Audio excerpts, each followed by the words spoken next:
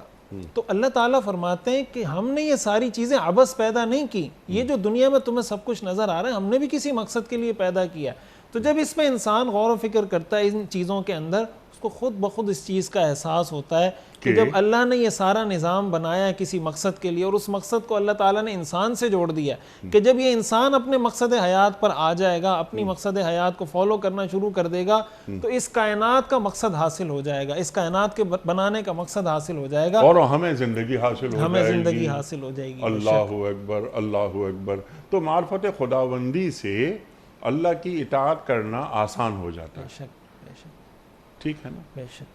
تو اللہ تعالیٰ کو عقلی طور پر بھی شعوری طور پر بھی مانا جائے, سمجھا جائے. امت کے حوالے سے ایک سوال ذہن میں آیا, یا قومی غیرت کے حوالے سے. ابھی آپ نے اقبال کے بڑے شعر سنائے یہاں. حمیت نام تھا جس کا گئی تیمور کے گھر سے, یہ بھی اقبال فرماتے ہیں نا. تو ہمارے پاس تو دینی حمیت, دینی غیرت تو ہمارے پاس ہوتی ہے, ہمارے خون میں گردش کرتی رہتی ہے. لیکن جو اللہ اور اللہ کے رسول صلی اللہ علیہ وآلہ وسلم کی پکار پر لبیک کہتے ہیں, مجموعی طور پر, ہم مجموعی طور پر معدود چند کچھ مثالیں ہیں ایسی کہ جو اب بھی اتباع رسول کریم صلی اللہ علیہ وآلہ وسلم کی جانب گامزن ہیں استقامت کے ساتھ. ہم یہ دیکھتے ہیں کہ اللہ تعالیٰ کی جو صفات ہیں, بھروسہ کسی اور پر, یعنی اللہ کے ہوتے ہوئے کسی اور پر بھروسہ, ما قدر اللہ حق قدرہ, کہ کیا تم نے اللہ کی قدر اس انداز سے کی کہ جیسا اللہ کی قدر کرنے کا حق تھا. تو کیا یعنی ہم نے عافیت کو عذر بنا لیا؟ کبھی کبھی ایسا محسوس ہوتا ہے, ذرا سی ایک کوئی دھمکی ومکی اوپر سے تڑی آ جاتی ہے بڑی طاقتوں کے پاس سے, تو مسلمان لیٹ جاتے ہیں. تو کہاں گئی وہ اللہ اور اللہ کے رسول صلی اللہ علیہ وآلہ وسلم پر کی پکار پر لبیک کہنا؟ یہ بڑی اہم بات ہے. اگر سورہ انفال کا پس منظر دیکھیں, غزوہ بدر کے موقع پر جب اللہ تعالیٰ نے مسلمانوں کو حکم دیا اور اجازت دی قتال کی, اور مسلمان نکلے, تو مسلمان تعداد میں بہت تھوڑے تھے, ان کے پاس اسلحہ بہت کم تھا, ان کے پاس یعنی دنیاوی اسباب کے اعتبار سے اگر دیکھا جائے تو کوئی مقابلہ بنتا نہیں تھا اہل قریش کے ساتھ مسلمانوں کا. لیکن اللہ تعالیٰ نے مسلمانوں کو اجازت دی, حضور علیہ الصلاۃ والسلام مہاجرین اور انصار سب صحابہ کو لے کر بدر کی طرف چلے, اور اللہ کے حکم سے حضور علیہ الصلاۃ والسلام نے وہ جنگ لڑی, اور اللہ تعالیٰ نے خصوصی مدد فرمائی, جس کا اللہ تعالیٰ نے سورہ انفال میں ذکر بھی کیا ہے کہ ہم نے آپ کی مدد کی. اللہ نے فرشتے نازل کیے. وہ علامہ اقبال ہی کا شعر ہے غالباً کہ فضائے بدر پیدا کر, فرشتے تیری نصرت کو اتر سکتے ہیں گردوں سے قطار اندر قطار اب بھی. اگر انسان وہ حمیت, وہ غیرت, وہ سوچ وہ سامنے رکھے کہ اگر اللہ نے مجھے کسی کام کا حکم دیا ہے, تو غزوہ بدر میں اللہ نے حکم دیا, اللہ نے پھر کامیاب کر کے دکھایا. اللہ نے اپنے رسول کو دین کی دعوت دینے کا حکم دیا, تو اللہ نے اپنے رسول کو دنیا میں کامیاب کر کے دکھایا. اللہ نے اپنے رسول کے صحابہ کو حکم دیا, تو رسول کے صحابہ کو فتوحات نصیب کر کے دنیا کی بادشاہت عطا کر کے دکھائی ہے. باقی یہ بات کہ اگر تکلیف آ رہی ہے, مصیبت آ رہی ہے, پریشانی آ رہی ہے, تو قرآن نے تو اس کا بھی جواب دیا ہے, ان یمسسکم قرح فقد مس القوم قرح مثلہ. تمہیں تکلیف پہنچتی ہے تو ایسا تو نہیں کہ زخمی صرف مسلمان ہوتا ہے, کافر زخمی نہیں ہوتا. یہ تکلیف مسلمان کو پہنچتی ہے, کافر کو تکلیف نہیں پہنچتی, یا موت مسلمان پہ آتی ہے, کافر کو موت نہیں آتی. جتنی انواع و اقسام کی پریشانیاں ایک مسلمان جھیل رہا ہوتا ہے, وہی ساری پریشانیاں ایک کافر پر بھی آ رہی ہوتی ہیں. فرق کیا ہوتا ہے کہ مسلمان ہر حال میں کامیاب ہوتا ہے, چاہے وہ پریشانی کی حالت میں ہو, چاہے وہ فتح کی حالت میں ہو, وہ شکست کی حالت میں ہو. قرآن کریم میں اللہ تعالیٰ نے یہی ارشاد فرمایا, ان تکونوا تعلمون فانہم یعلمون کما تعلمون. اگر تمہیں تکلیف ہوتی ہے ان کو بھی تکلیف ہوتی ہے. سبحان اللہ. اب یہاں پر ایک سوال آپ کی خدمت میں ہے, جیسا آپ نے فرمایا کہ مسلمان ہر حال میں کامیاب ہوتا ہے.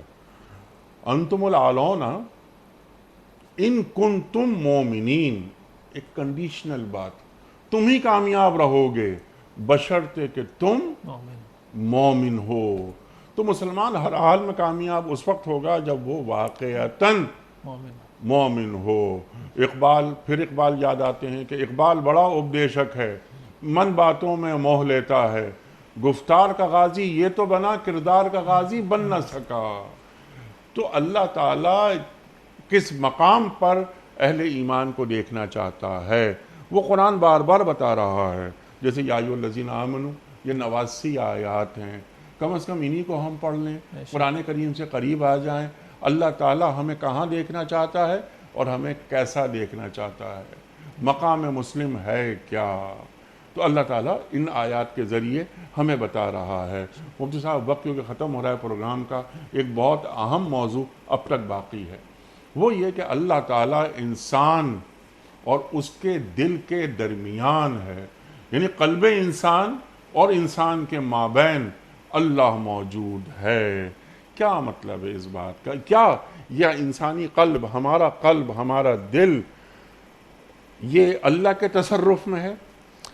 جی یہ بڑی اہم بات ہے جس کو قرآن کریم نے بیان فرمایا ہے کہ اللہ بندے اور اس کے دل کے درمیان حائل ہے یا اس کے درمیان ہے۔ اس کی مفسرین نے مختلف تفاسیر بیان کی ہیں۔ اس کی ایک تفسیر یہ بھی بیان کی گئی ہے نحن اقرب الیہ من حبل الورید، کہ ہم اس کے بہت قریب ہیں، یعنی ہم اس کے دل کے حالات کو جانتے ہیں، جو وہ کر رہا ہے، جو وہ سوچ رہا ہے، سب ہمیں پتہ ہے۔ لیکن اس کے ساتھ ساتھ ایک تفسیر جو مفسرین نے بیان کی اور کئی احادیث سے اس کی تائید بھی ہوتی ہے، وہ یہ کہ انسان جب کوئی اچھا عمل کرتا ہے یا کوئی برا عمل کرتا ہے، اس کی زندگی پر بڑا گہرا اثر ہوتا ہے۔ مثال کے طور پر ایک آدمی مومن ہے، وہ نماز پڑھ رہا ہے، تو اس نماز کا جیسے قرآن میں آتا ہے ان الصلاۃ تنہی عن الفحشاء والمنکر، حدیث میں آتا ہے نا کہ ایک صحابی حضور کے پاس آئے اور شکایت کی کہ یہ آدمی نماز تو پڑھتا ہے لیکن فحشاء اور منکر سے نہیں رکتا۔ حضور نے فرمایا اس کی نماز اس کو عنقریب روک دے گی۔ تو نیکی کا بھی اثر ہوتا ہے، برائی کا بھی اثر ہوتا ہے۔ اس حائل ہونے کا بنیادی تصور، بنیادی مطلب یہ ہے کہ جب انسان نیک کام کر رہا ہوتا ہے تو اللہ تعالیٰ اس کو نیکی کی توفیق دیتے چلے جاتے ہیں، یعنی جب وہ اپنی طلب کا اظہار کرتا ہے الذین جاہدوا فینا لنہدینہم، جب وہ اپنی طلب کا اظہار کرتا ہے اللہ اس کو ہدایت دیتے چلے جاتے ہیں۔ پھر اس کے ایمان اور کفر کے درمیان اللہ حائل ہو جاتا ہے، اللہ تعالیٰ اس کو کفر سے، گمراہی سے، فسق سے بچا لیتے ہیں۔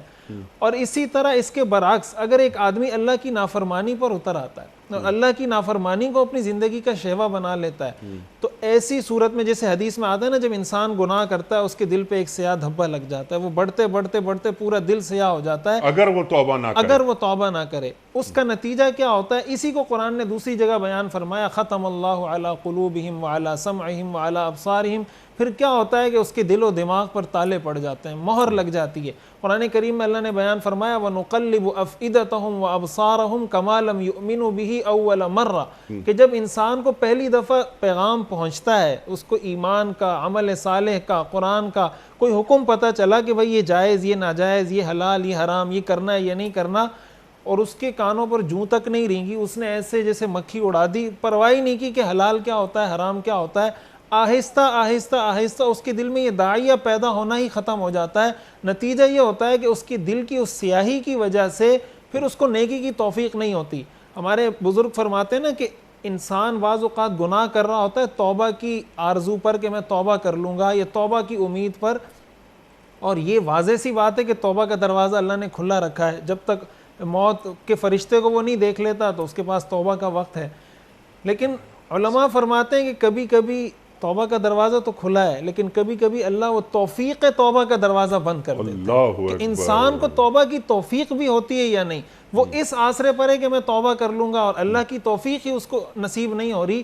یہی وجہ ہے، اگر آپ دیکھیں حدیث میں آتا ہے نا کہ حضور علیہ السلام بکثرت یہ دعا کرتے تھے یا مقلب القلوب ثبت قلبی علی دینک۔ حضرت ام سلمہ فرماتی ہے میں نے حضور سے پوچھا کہ یا رسول اللہ کیا آپ یہ دعا اتنی کثرت سے کیوں مانگتے ہیں؟ تو حضور نے فرمایا لیس بقلب الا هو بین اصابع اللہ، کہ ہر دل اللہ کی چٹکی میں ہے، ہر دل اللہ کی دو انگلیوں کے درمیان ہے، ان شاء ان یقیمہ و ان شاء ان یزیغہ، وہ چاہے تو راہ راست پہ لگا دے، چاہے تو اس کو گمراہ کر دے۔ قرآن کریم میں اللہ نے ہمیں یہ دعا سکھائی ہے کہ جو راسخین فی العلم ہیں، جو اللہ کے علم کو، قرآن کے علم کو سمجھتے ہیں، وہ دو باتیں کرتے ہیں، آمنا بہ کل من عند ربنا، ہم قرآن پر ایمان لاتے ہیں، جو قرآن میں ہے سب سچ ہے، سب میرے رب کا حکم ہے۔ ساتھ ساتھ وہ یہ کہتے ہیں ربنا لا تزغ قلوبنا بعد اذ ہدیتنا وہب لنا من لدنک رحمہ، کہ اللہ ہدایت عطا کر دینے کے بعد مجھے گمراہی سے بچانا۔ بنیادی مقصد یہ ہے کہ کبھی کبھی انسان اپنے گناہوں کی وجہ سے اس کے دل پہ ایسا کوئی پردہ آ جاتا ہے، ایسا کوئی حائل آ جاتا ہے۔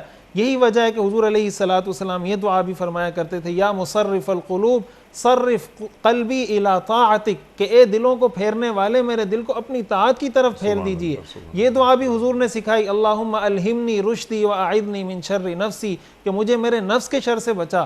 یہ جو اللہ نے فرمایا وَاعْلَمُوا أَنَّ اللَّهَ يَحُولُ بَيْنَ الْمَرْءِ وَقَلْبِ، کبھی انسان جب اچھے عمل کر رہا ہوتا ہے تو اللہ گناہوں سے بچاتا رہتا ہے، جب انسان گناہوں کی زندگی کی طرف آ جاتا ہے، شریعت کا حکم سننے کے باوجود اس کو اگنور کر دیتا ہے۔ قرآن کریم میں اللہ نے فرمایا فَاسْتَبِقُوا الْخَيْرَاتِ، نیکی کا پتہ چلے فوراً کرو، سارعوا إِلَىٰ مَغْفِرَةٍ مِّن رَبِّكُمْ، اللہ کی مغفرت کی طرف دوڑے چلے جاؤ۔ حدیث میں حضور نے فرمایا بادروا بالأعمال فتنا كقطع الليل المظلم يصبح الرجل مؤمنا ويمسي كافرا ويمسي مؤمنا ويصبح كافرا يبيع دينه بعرض من الدنيا۔ آپ نے فرمایا اپنی نیک اعمال جلدی کر لو قبل اس کے کہ وہ فتنے آ جائیں جو تاریک رات کی کڑیوں کی طرح ہوں گے۔ انسان صبح مومن ہوگا، رات کو کافر، رات کو مومن، صبح کافر، اپنے دین کو دنیا کے چند ٹکوں کے عوض بیچ دے گا۔ اسی طرح حضور نے فرمایا اغتنم خمسا قبل خمس، پانچ چیزوں کو پانچ چیزوں سے پہلے غنیمت جانو۔ آپ نے فرمایا بادروا بالاعمال سبعا، 7 چیزوں سے پہلے نیک اعمال کر لو۔